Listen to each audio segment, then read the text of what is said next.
when she received the cancer diagnosis that would require surgery in February and an intense round of chemotherapy this summer. ESPN sideline reporter Holly Rowe made sure to set out little goals to get her to the start of the college football season. Whether it was reporting a feature on a softball player or covering the Big 12 basketball tournament as she had done for years and years, those assignments were what Rowe always looked forward to the most. So if there was an opportunity to continue working and looking forward to the next broadcast, the next big event, Rowe was going to take it. In fact, the surgery to remove a tumor from her chest on a Tuesday, fewer than 24 hours after she was on the sideline for Big Monday.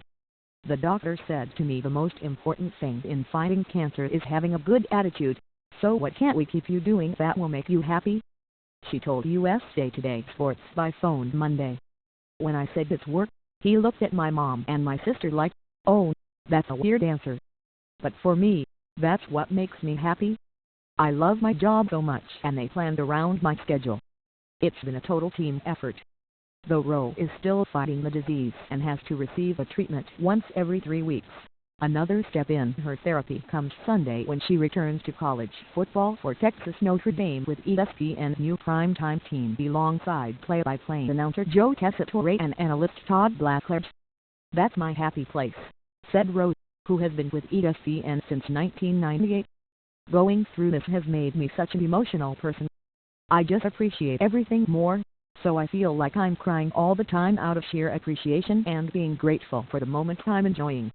And now, gosh, here we are at kickoff. It's going to be neat, but I do want to just get back to doing my job."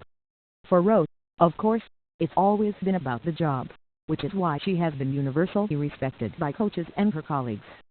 Rowe, for instance, recently read Gus Nelson's 2003 book on the hurry-up, no-huddle offense and did a fast-time session with Baylor interim coach Jim Grobe on his orbit offensive concepts because she had seen some teams on her upcoming schedule running them on film.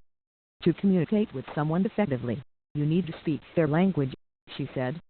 "It's not so much you want to beat viewers over the head with X's and O's, but I need to translate what's happening on the field or why an injury is important because maybe they're playing nickel defense the whole game and now their nickel is injured and that what's their base package to defend the spread option. It helps you put the story into context." Of course, Rowe's dedication to her craft and a lifetime of telling other people's stories made it awkward for her to be the story when ESPN sent out a news release announcing her surgery. She always believed in advice she got as a novice reporter from legendary New York Knicks and Giants announcer Martine Glickman that fans should always remember the games and the stories, but not the announcers. But Rowe has gotten more and more comfortable with sharing her fight publicly, regularly posting updates on social media and even a Facebook video on July 28 of her hair being shaved off. At the end she says, in typical jovial fashion, "Welcome to baldness."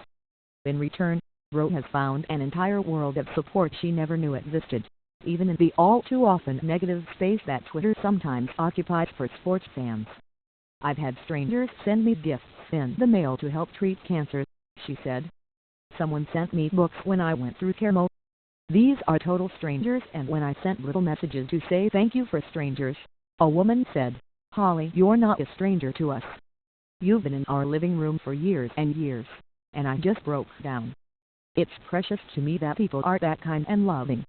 And that doesn't even take into account the dozens of friends in the sports world that have checked in with her the last few months, from Nick Saban to Bobby Knight to Leigh Miles. But hopefully once the games start Sunday, it will be mostly about football, even as her battle continues. The annoying thing about cancer is it does not obey me," she said. "I'm so annoyed by that. It doesn't listen to me, but you go in every few months and have scans and they can see where it is, if it's shrinking, if it's progressing. I'm in a medium rocky patch, but I feel great and very hopeful."